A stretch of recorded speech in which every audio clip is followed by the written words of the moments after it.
Well, hey friends, welcome to Wednesday, May 31st. Thanks for joining me for today's episode of Enough for Today. We're in Psalm 78, so I want you to join me there. We're coming into the end of the psalm, and it's been a long one, so thanks for staying with me. 72 verses, and we are picking it up today in about verse 60. So we're following the trajectory of a nation who belongs to a faithful God, but they are unfaithful to him. And he continually pursues and pursues and forgives, but then eventually his mercy comes to a place of giving place to his wrath. His judgment has to fall. And this on-off relationship we trace really through the entire Old Testament. But God is always the deliverer. He's always the redeemer. He's always the faithful one.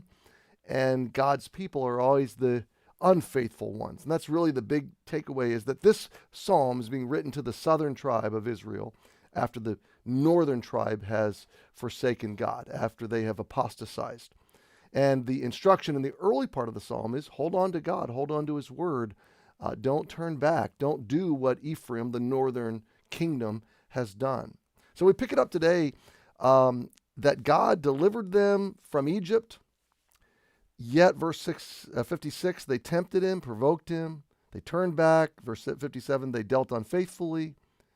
They were turned aside like a deceitful bow. So like a bow and arrow, a bow that's the tension is uneven, and so it's going to shoot the arrow the wrong direction. Israel keeps going off in the wrong direction. They keep getting away from God. They're prone to wander. So they turned back. They dealt unfaithfully like their fathers. They were turned aside like a deceitful bow. Moses predicted this. Joshua predicted this. We're now in the time of really after Joshua coming into Judges, the early years of the nation of Israel, before the kings, before the split of the northern kingdom. So they come out of Egypt into the promised land. That was a big time, Joshua, the conquering and the dividing up of the land. When they did this at the city, or they built a place called Shiloh. Shiloh, the root word, shalom, okay, Shiloh.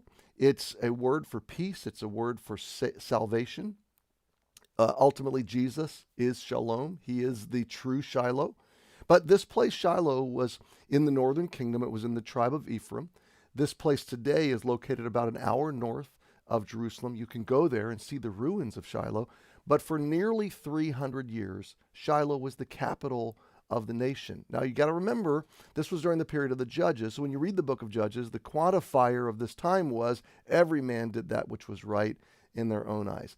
There was no cohesive following of God among the tribes of Israel. People would come to Shiloh to worship, but they were wandering away from God. And there was a lot of paganism. There was a lot of idolatry. There was a lot of pagan worship that was brought in to the nation throughout the land at this time.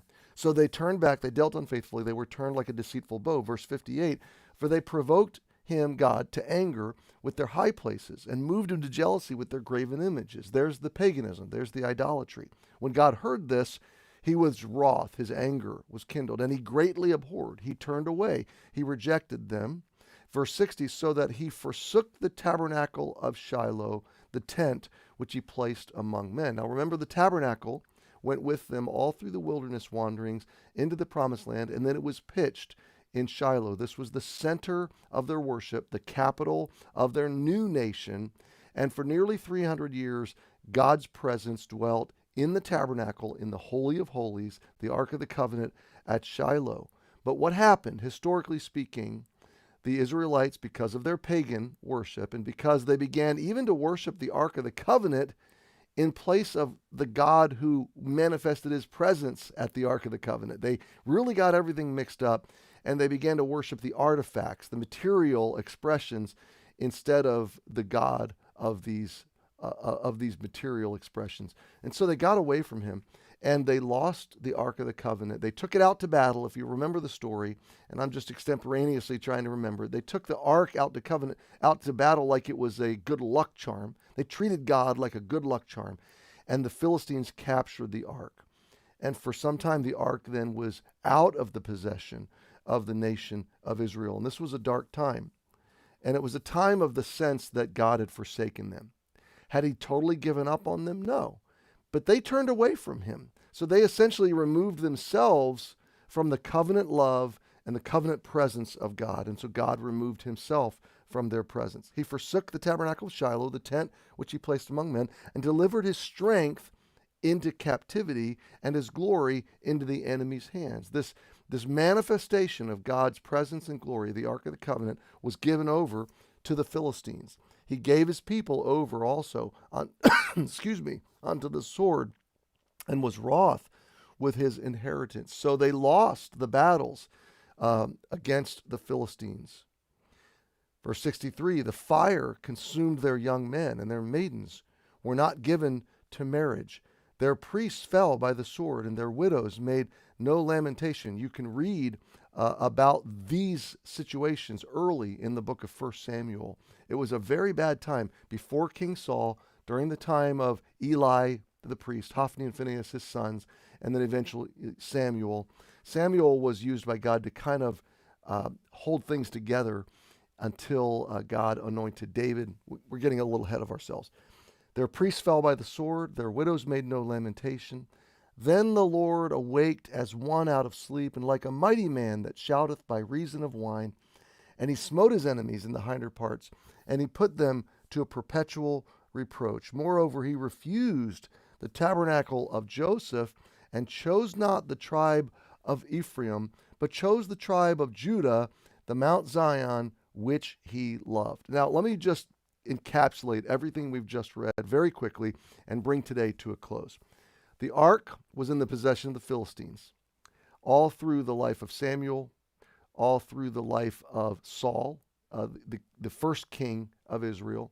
You're coming now into 1 Samuel and then into 2 Samuel. And then God rejected Saul because of his pride and anointed David. David became king, and it was into David's reign that he was a man after God's own heart. He was a leader after God's own heart. And so he drew the nation, unified them back around the worship of God. He pursued God with all of his heart, and he led the people back to God. And David is the one that conquered the Jebusite city, Salem, established Jerusalem to be the new capital of the nation of Israel. And then he went out to battle and defeated the Philistines, and they sent the ark back to Israel. If you remember those stories, pretty amazing stories. And they recovered the Ark of the Covenant. David brought that ark back to Jerusalem, celebrated. If you remember, this is when he danced before the Lord and before the people. And they brought the ark back, and he established a place, Ornan's threshing floor that he purchased, and he pitched the tabernacle, the tent, and he brought that Ark of the Covenant, the presence of God, back into that tabernacle, which resided then at Jerusalem. And that became now the new place of worship, the new place of God's choosing to manifest his presence. And then eventually that became the site of the temple. And you fast forward several thousand years, and now you have Temple Mount of today. Now, what is all the big takeaway here? Okay. The northern kingdom, Ephraim, and which was not split in the time we're talking about, and the place of Shiloh was the place of God's presence. It was the place that God chose to make his presence manifest, to gather his people in worship, and to form this new nation. This new nation rejected God, led themselves and others astray. They brought in pagan worship. They went after idols. They went after their own pleasure. And as a result, God withdrew his blessing. God withdrew his presence. It was many years later that another leader stepped in and said, let's turn back to God. And God then returned his presence. And God chose Jerusalem and the tribe of Judah to be now the new capital, the new center of the place of worship. One of my big takeaways here is missed opportunity and lost opportunity. God will accomplish his purposes with or without me, but he wants to use us. He wants me to be engaged in his will. He wants to manifest himself through us together. If we choose to reject him, he will withdraw the purposes that he would have done, and he'll accomplish them another way. The northern tribe, Ephraim, and all the northern tribes missed their opportunity because they continually forsook the Lord. The southern tribe of Judah, they were presented a new opportunity. The next generation presented with a new opportunity. The next leader presented with a new opportunity to follow the Lord. And God accomplished his purposes through them. God is sovereign. He's in control, but he's going to respond often to my decisions to make him preeminent or to dethrone him, to try to treat him like a good luck charm, to try to exploit him and use him for my purposes, in which case he will take his purposes and his glory elsewhere.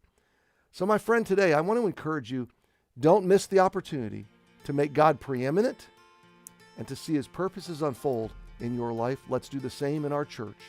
Let's keep our eyes on Jesus, keep him preeminent, and may his purposes unfold in our lives and church the way he's designed them to. Hey, happy Wednesday. Join us tonight for groups. If not, we'll see you tomorrow. Have a great day.